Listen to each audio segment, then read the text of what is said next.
뻔한 얘기를 스페셜하게 얘기하는 실전 기능의 부학 페인풀입니다. 오늘은 코어 근육에 대해서 알아볼 텐데요. 여러분들이 알고 있는 일반적인 코어 근육, 심복부에 있는 근육들에 대한 내용이 아니고 다른 코어 근육에 대한 내용입니다.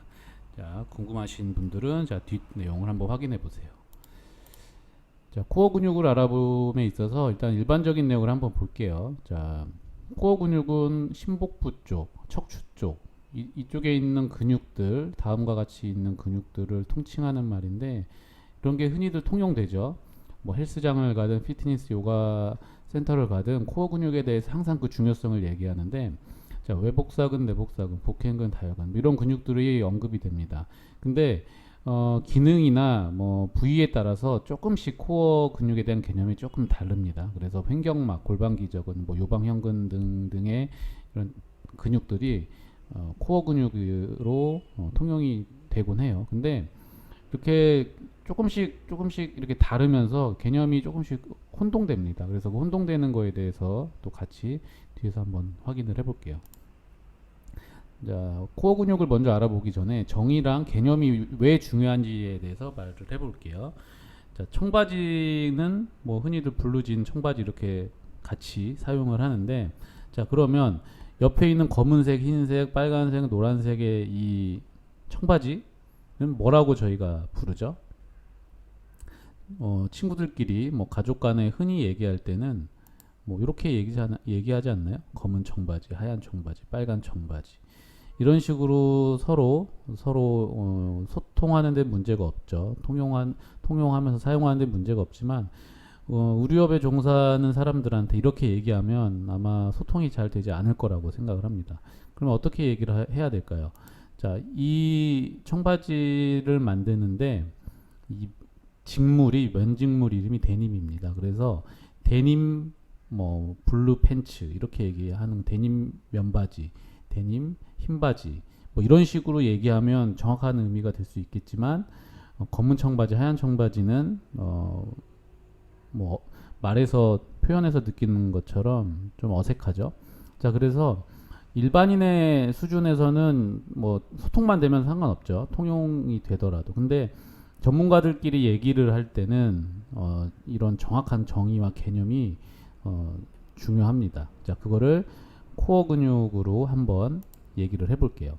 자, 코어의 일단 사전적인 의미를 보면 가장 기본적이고 중요한 부분, 뭐 핵심적인 이렇게 얘기를 합니다. 그러면 코어 머슬이라는 거는 가장 기본적이고 중요한 근육이겠죠. 그래서 실질적인 코어 근육의 의미는 안정근, 협력근, 주동근의 개념을 가지고 있습니다. 그래서 안정근과 주동근의 개념을 가지고 있는데 사실은 코어 근육에 대한 학문적으로 명확하게 정의가 내려진 게 아닌 것 같아요. 조금 혼동이 있는 부분들이 있습니다. 그래서 이거는 연구하시는 분들이 앞으로 조금 더 개념을 명확하게 해주셔야 되는 부분이고, 자, 코어 근육의 부위를 한번 볼게요. 일반적으로 통용되는 부위는 이 부분이죠. 허리 쪽, 복부, 이쪽 골반, 요추, 그다음에 뭐 고관절. 자, 이렇게 약간 개념이 조금씩 상이합니다. 그러면서 그 코어 근육의 개념도 살짝씩 달라져요. 코어 근육의 개념들이. 자, 근데 신체에는 코어 근육의 부위가 5개가 있습니다.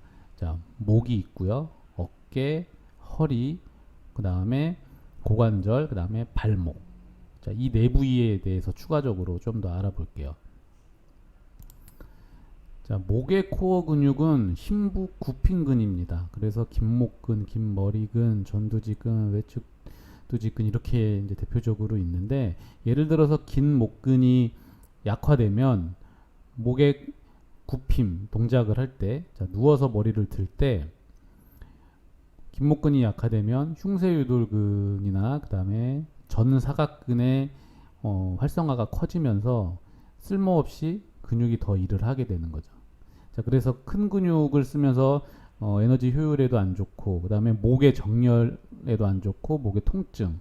그래서 결과적으로 목의 안정화에 나쁜 영향을 끼치게 됩니다. 그래서 목의 코어 근육은 이 네 가지 근육이라고 알고 계시면 되고요. 그 다음에 어깨 코어 근육은 회전근개, 저희가 정말 잘 알고 있는 이 회전근개 근육들인데,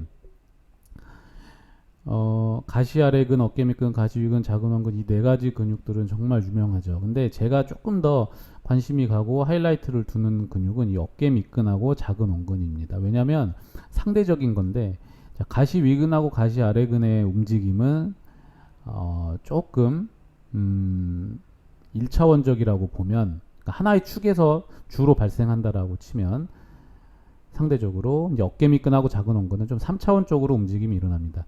그래서 팔을 전방 굴곡하고 외회전 했을 때 이 부착점이 좀 더 늘어나면서 이쪽으로 오게 돼서 또 팔을 굴곡할 때 조금 더 늘어나죠. 그래서 이 부위. 그 다음에 팔을 뒤로 젖힐 때는 또 작은 원근이 많이 관여를 합니다. 그래서 이 네 개 근육질이 다 중요하지만 작은 원근하고 어깨 밑근에 조금 더 제가 관심이 가고 중점을 두는 부분이고 자, 고관절을 한번 볼게요. 엉덩이 근육, 고관절. 이 부위의 코어 근육은 자, 엉덩이 근육입니다. 자, 대둔근, 중둔근, 이상근이 있는데 다 중요한 근육이죠. 근데 이 중에서 가장 중요한 건 중둔근이라고 저는 생각을 해요. 고관절의 안정성에 있어서 이상근 같은 경우는 뭐 좌골신경통으로 워낙 유명한 근육이긴 하지만 이제 이 엉덩관절, 고관절의 움직임이나 안정성에 있어서는 중둔근의 역할이 매우 매우 중요하죠. 그래서 뭐 트렌델른버그 사인도 나오고 또 중둔근이 탄탄하게 받쳐주지 않으면 자 여기서 지렛대 역할을 하면서 이 대퇴부, 햄스트링과 대퇴사두 그리고 무릎까지도 영향을 미칩니다. 그래서 팔의 정렬이나 다리 그 X다리, O다리의 체형 변형에도 관여를 하기 때문에 저는 중둔근을 조금 더 중요하게 생각을 하고 대둔근도 중요하지만 대둔근은 이제 힘을 보통 큰 힘을 내는데 사용되기 때문에 대둔근보다는 저는 중둔근을 조금 더 중요하게 생각을 합니다. 자, 이제 마지막 코어 근육인데 자, 발에도 코어 근육이 있습니다. 발에 코어 근육이 있는데 자, 어떤 게 코어 근육이냐면 내재근이에요. 발의 내재근. 뭐 쉽게 얘기하면 심부 근육이라고 이해를 해도 좋은데 자, 이 내재근을 설명하기에 앞서서 외재근이 있어요. 그래서 외재근하고 내재근을 구별할 줄 알아야 되는데 자, 쉽게 설명하기 위해서 제가 한번 이걸 가져와 봤어요. 자, 보시면 외재근이 뭐고 내재근이 뭐냐면 자, 외재근은 쉽게 말해서 발목하고 발의 움직임을 가져오는 근육입니다. 그래서 자, 이 플렉스 할루시스 롱구스, 그 다음에 디지털 롱구스, 이런 정경골근, 후경골근, 이런 발목 종아리까지 연결되는 근육을 쉽게 말해서 발의 외재근이라고 할 수가 있고요. 그 다음에 내재근 같은 경우에는 자, 이게 발에만 존재하는 근육들 있죠.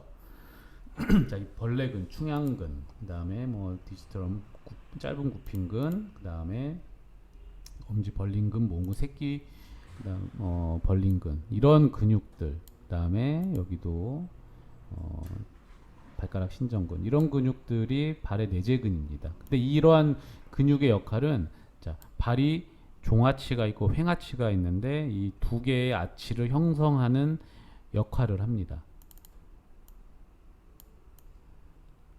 자, 그래서 발의 코어 근육은 외재근이 아니고 내재근입니다. 그래서 내재근은 발의 안정성을 제공하고 아치를 제공한다라고 개념적으로 알고 계시면 됩니다. 자, 오늘 제가 코어 근육에 대해서 알아봤는데 코어 근육이 왜 중요하냐면 기본 개념이기 때문에 중요한 거예요.